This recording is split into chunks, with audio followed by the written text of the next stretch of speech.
Redox अपक्रिया को लेकर confuse हो, बार बार मन में डाउट आ रहा है, तो ये डाउट आज मैं क्लियर कर दूंगा। तो हेलो दोस्तों, आज हम लोग देखने वाले हैं रेडॉक्स अपक्रिया। रेडॉक्स अपक्रिया क्या होती है, कैसे होती है, ये सब इस वीडियो में समझेंगे। तो चलिए बिना देरी किए हुए वीडियो को करते हैं शुरू। तो सबसे पहले देख लेते हैं परिभाषा।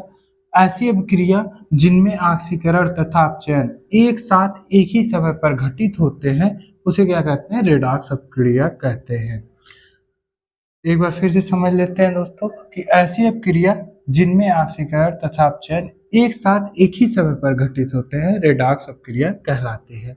यानी कि दोस्तों ऐसी अपक्रिया जिसमें ऑक्सीकरण और अपचयन एक ही समय पे हो रहा हो, वो हमारी क्या कहलाती है, रेडॉक्स अपक्रिया कहलाती है।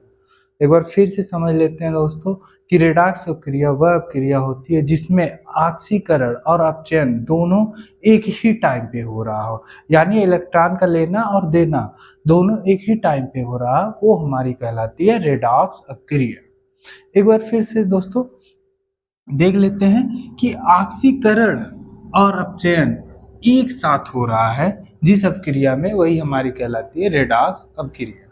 अब इसका एग्जाम्पल समझते हैं दोस्तों।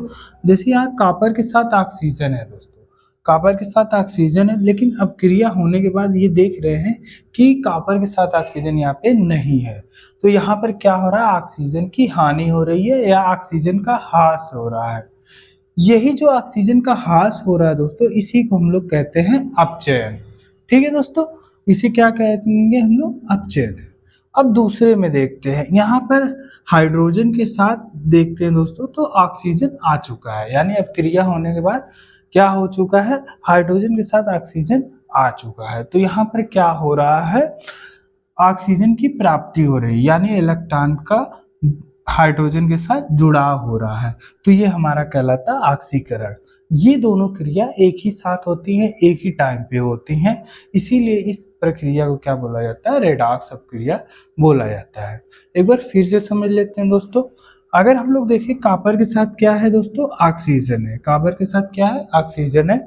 जब इसको तपाया जा रहा है तो क्या हो रहा है, ये कॉपर का ऑक्सीजन जो होता है वो साथ क्या कर दे रहा है, इसमें छोड़ दे रहा है। तो इसी को हम लोग इसी क्रिया को क्या कह रहे हैं, अपचयन कर रहे हैं, यानी कि यहाँ पर इलेक्ट्रॉन की क्या हो रही है, हानि हो रही है, या आप ये कह सकते हैं कि ऑक्सीजन की क्या हो रही है, हानि हो रही है।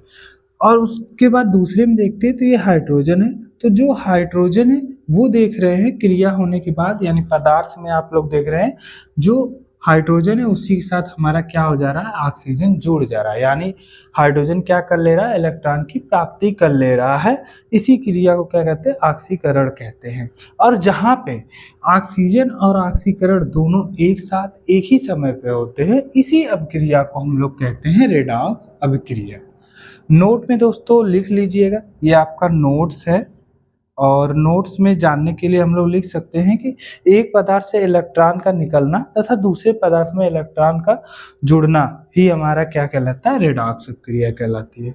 कभी कभी ये भी आप लोगों को देखने को मिल जाता है, या परिभाषा में पूछ देता है, तो आपको पता होना चाहिए कि एक पदार्थ से क्या हो रहा है, इलेक्ट्रॉन निकल रहा है तथा दूसरे पदार्थ में इलेक्ट्रॉन जुड़ रहा है, वही क्रिया हमारी क्या कहलाती है, रेडॉक्स अपक्रिया कहलाती है। जैसे कि यहाँ से कॉपर और ऑक्सीजन है, तो कॉपर में से क्या हो रहा है, ऑक्सीजन निकल रहा है, और निकलने के बाद वो किस में जुड़ रहा है, H2 में जुड़ रहा है। तो यानी कि यहाँ पे क्या हो रहा है, अपचयन और ऑक्सीकरण दोनों एक साथ एक ही समय पे हो रहा है। ये अपक्रिया हमारी क्या कहलाएगी, रेडॉक्स अपक्रिया कहलाएगी। आई होप दोस्तों आपका डाउट क्लियर हो गया होगा। अगर फिर भी कोई डाउट रहता है तो कमेंट करिएगा, और अगला टॉपिक किस पे लाऊं वो भी कमेंट करिएगा।